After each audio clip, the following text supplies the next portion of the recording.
Good evening friends. स्वागत है आपका हमारे यूट्यूब चैनल टीएस कैप्सूल में। आई होप आप सभी अच्छे होंगे और आपकी तैयारी अच्छी चल रही होगी। फ्रेंड्स, आप सभी को पता है हम अपने इस चैनल के माध्यम से यूपीपीएससी और यूपी ट्रिपल एससी से संबंधित सभी स्टडी मटेरियल आपको प्रोवाइड कराते रहते हैं। तो उसी संबंध में मैं मॉर्निंग में वन लाइनर की फॉर्म में आपको करंट अफेयर्स कराता हूँ और शाम को हम उसी का एमसीक्यू देखते हैं। तो आज हम 6 और 7 जुलाई के एमसीक्यू इस वीडियो में देखेंगे। इससे पहले अगर आप हमारे चैनल पर नए हैं तो प्लीज़ हमारे चैनल को सब्सक्राइब कर लीजिए। इसका पीडीएफ आपको हमारे टेलीग्राम ग्रुप में रेगुलरली मिलता रहता है। चलिए शुरू करते हैं। पहला प्रश्न है, भारत के बाहर पहले आईआईटी परिसर की स्थापना किस देश में की जाएगी? तो इंडियन इंस्टीट्यूट ऑफ टेक्नोलॉजी का पहला कैंपस इंडिया से बाहर तंजानिया में आयोजित की जाएगा। कहां पर? जांजीबार में। ठीक है, जांजीबार। अभी हमारे जो विदेश मंत्री हैं वो तंजानिया भी गए हुए हैं यात्रा पर। और तंजानिया की अगर कैपिटल की बात करें तो वो है आपका डोडोमा। ठीक है, और तंजानिया की अगर करेंसी की बात करें, मुद्रा की बात करें, तो वो है आपकी तंजानियन शिलिंग। मैं बता देता हूं, तंजानियन शिलिंग ये आपकी वहां की करेंसी है। ठीक है, तो कैपिटल आपकी डोडोमा और तंजानियन शिलिंग। जांजीबार में आपका पहला कैंपस बनाने की बात की जा रही है आईआईटी का, देश से बाहर। और देखिए जांजीबार क्यों फेमस है, इसको क्लोव आइलैंड यानी लौंग, यहां पर लौंग वगैरह काफी होती हैं, इसलिए इसको क्लोव द्वीप भी बोला जाता है या लौंग का द्वीप भी बोला जाता है। इसको याद रखिएगा। ठीक है, आगे चलते हैं।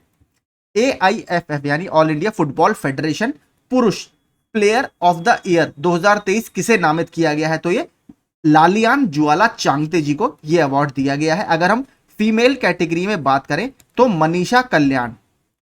ठीक है, मनीषा कल्याण, इन्होंने लगातार सेकंड टाइम, ठीक है, सेकंड टाइम ये अवार्ड जीता है मनीषा कल्याण जी ने। तो मेल में आपके हो गए लालियान ज्वाला चांगते और फीमेल में हो गई मनीषा कल्याण जी। आगे चलते हैं। बास्केटबॉल फेडरेशन ऑफ इंडिया के अध्यक्ष या प्रेसिडेंट के रूप में हाल ही में किसे नियुक्त किया गया है? तो आधव अर्जुन जी को इस पद पर नियुक्त किया गया है। ये काफी इंपॉर्टेंट है। देखिए, इंडेक्स से प्रश्न हमारे लगातार बनते रहते हैं।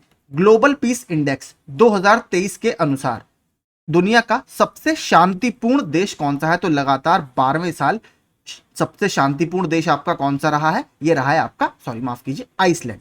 ठीक है, आइसलैंड सबसे पीसफुल कंट्री रहा है। अगर भारत की बात करें तो भारत का स्थान इसमें कौन सा है? 126वां स्थान है भारत का। सबसे खराब स्थान की बात करें तो लगातार 5वें साल अफगानिस्तान। ठीक है, अफगानिस्तान इसमें सबसे लास्ट स्थान पर है। ठीक है, अफगानिस्तान। बात करें आइसलैंड की, तो आइसलैंड की आपकी कैपिटल और करेंसी की बात कर लेते हैं। तो अगर कैपिटल की बात करें तो वो है आपकी रेक जाविक यहाँ की कैपिटल है। और करेंसी की बात करें तो वो है आपकी क्रोना। ठीक है, क्रोना आपकी आइसलैंड की करेंसी है। ठीक है, इसके अलावा देखिए न्यूजीलैंड भी अभी काफी चर्चा में था। क्यों? आपने सुना होगा पतले प्लास्टिक बैग्स पर, ठीक है, पतले प्लास्टिक बैग जो सुपरमार्केट में यूज होते हैं उस पर बैन लगाने वाला न्यूजीलैंड दुनिया का पहला देश बन गया है। इसको भी आप याद रखिएगा। पतले प्लास्टिक बैग्स पर सुपरमार्केट में बैन लगाने वाला न्यूजीलैंड दुनिया का पहला देश बन गया है। अगर बात करें, अभी एक और हमारा सूचकांक आया था, वैश्विक प्रतिस्पर्धात्मकता सूचकांक, जो आईएमडी जारी करता है यानी ग्लोबल कॉम्पिटिटिवनेस इंडेक्स, उसमें डेनमार्क की रैंक फर्स्ट थी। यह भी हमें याद रखना है। आगे चलते हैं।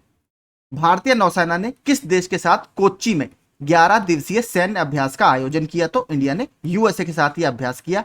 इसके अलावा अभी 11वां एडिशन और स्टार्ट हुआ है हमारा जीमैक्स का। जीमैक्स क्या है? हमारी जापान इंडिया मैरीटाइम एक्सरसाइज यानी जापान इंडिया नौसैनिक अभ्यास का विशाखापट्टनम में अभी आयोजन चल रहा है। यह भी चल रहा है हमारा नौसैनिक अभ्यास। तो ये 11वां इसका एडिशन है, ये भी आप याद रखिएगा। आगे चलते हैं। केंद्रीय गृह मंत्री अमित शाह ने वस्तुतः किस राज्य में देश के पहले सहकारी संचालित सैनिक स्कूल की आधारशिला रखी है? तो कोऑपरेटिव रूप में संचालित पहला सैनिक स्कूल होगा देश का, तो गुजरात के महसाणा में। ठीक है, गुजरात के महसाणा में यह नींव रखी गई है। किसके द्वारा? अमित शाह जी के द्वारा। आगे, उत्तर प्रदेश सरकार मानव बंदर संघर्ष को कम करने में मदद करने के लिए किस शहर में समर्पित बंदर वन बनाने की योजना बना रही है? तो लखनऊ में ये ऐसा करने की योजना बना रही है। ये एचपी वाला हमने सुबह देखा था। हेवलेट पैकार्ड एंटरप्राइजेस ने भारत में अपने कुछ उच्च मात्रा सर्वरों का निर्माण शुरू करने के लिए भारतीय निर्माता VVDN टेक्नोलॉजीज के साथ साझेदारी की है। HP या हेलट पैकार्ड आपकी किस देश की कंपनी है? तो ये US बेस्ड MNC है, अमेरिका में स्थित MNC है। HP के लैपटॉप्स वगैरह भी आते हैं, आपने देखा होगा।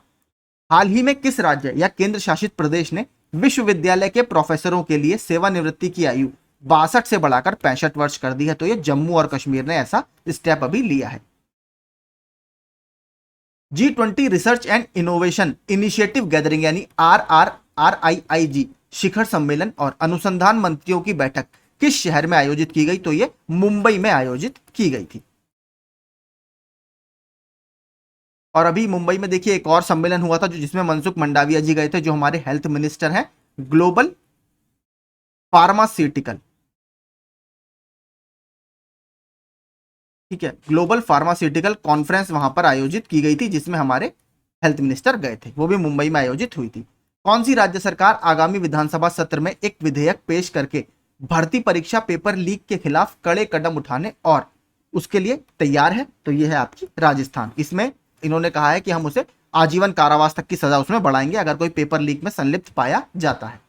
निम्नलिखित में से कौन सी company microblogging app Threads launch करने की योजना बना रही है? तो जो फेसबुक की FB की पेरेंट कंपनी है वो है मेटा, ठीक है, मेटा इसकी पेरेंट कंपनी है। इसने ही आपका क्या बनाया है?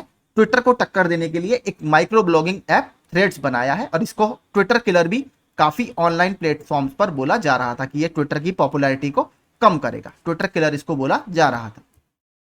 हर्ष चौहान ने हाल ही में अपना कार्यकाल समाप्त होने में 8 महीने शेष रहते हुए इस्तीफा दे दिया। वो निम्न में से किसके अध्यक्ष थे? तो वो national commission for scheduled tribes यानी जनजातीय आयोग के अध्यक्ष थे। राष्ट्रीय अनुसूचित जनजाति आयोग, जो हमारे संविधान के 338A में इसका जिक्र किया गया है। 338 में किसका जिक्र है? National commission for SC। पहले ये दोनों बॉडीज एक ही थी, बाद में 89वें संविधान संशोधन से सन 2003 में इन दोनों को अलग अलग किया गया। अब इनके हर्ष चौहान जी के इस्तीफे के बाद मात्र एक मेंबर उस कमीशन में बचा है। क्रिकेट कंट्रोल बोर्ड यानी BCCI द्वारा सीनियर पुरुष चयन समिति का अध्यक्ष किसे चुना गया है? तो इंडिया के बहुत फेमस ऑलराउंडर रहे हैं जिन्होंने 1999, 2003 और 2007 के वर्ल्ड कप में भारत की तरफ से पार्टिसिपेट किया है। तो फास्ट बॉलिंग ऑलराउंडर थे अजीत अगरकर जी, माफ कीजिएगा। वर्तमान में कमेंट्री भी करते हैं, आपने देखा होगा। किस शहर की पुलिस ने हवाई निगरानी में पुलिस की सहायता के लिए ड्रोन पुलिस यूनिट स्थापित की है और ऐसा करने वाला भारत का पहला देश बना है? तो ये चेन्नई पुलिस द्वारा ड्रोन पुलिस यूनिट की स्थापना की गई है। देखिए ये बहुत इंपॉर्टेंट प्रश्न है, ये प्रश्न आने की उम्मीद मुझे किसी ना किसी एग्जाम में जरूर है। आगे, जुलाई 2023 में राष्ट्रीय साइबर समन्वय केंद्र यानी national cyber crime coordination centre द्वारा राष्ट्रीय साइबर सुरक्षा समन्वयक यानी नेशनल साइबर सिक्योरिटी कोऑर्डिनेटर के रूप में किसे नियुक्त किया गया है? तो लेफ्टिनेंट जनरल MU नायर जी को इस पद पर नियुक्त किया गया है। बाहर थंबनेल में आपने आर्मी की ड्रेस में उनका फोटो भी देखा होगा। जुलाई 2023 में केंद्रीय बंदरगाह, जहाजरानी और जलमार्ग मंत्री सर्बानंद सोनोवाल ने भारत भर में 75 ऐतिहासिक प्रकाश स्तंभों को पर्यटन स्थलों में बदलने के लिए एक अभियान शुरू किया। तो यह अभियान कहां से शुरू किया गया? गुजरात, द्वारका के गुजरात में, ठीक है। तो गुजरात के द्वारका से ये अभी इनिशिएटिव स्टार्ट किया है। इन्होंने कहा है जो 75 आपके लाइट हाउस हैं इनको हम पर्यटन के सेंटर के रूप में डेवलप करेंगे, ठीक है। तो यही देखिए हमारे आज के सारे लगभग 17 हमने करंट अफेयर्स के प्रश्न देखे 6 और 7 जुलाई के, जो आपके एग्जाम पॉइंट ऑफ व्यू से इंपॉर्टेंट है। अगर आपको वीडियो पसंद आते हो तो प्लीज हमारा चैनल सब्सक्राइब कर दीजिए। आप लोगों के सपोर्ट की हमें काफी आवश्यकता है। मैं लगातार आप लोगों के लिए एग्जाम रिलेवेंट कंटेंट यहाँ पर डालता रहता हूँ। तो अगर आपको वीडियोज अच्छे लगते हो तो आप मुझे सपोर्ट जरूर कीजिएगा। Thank you so much.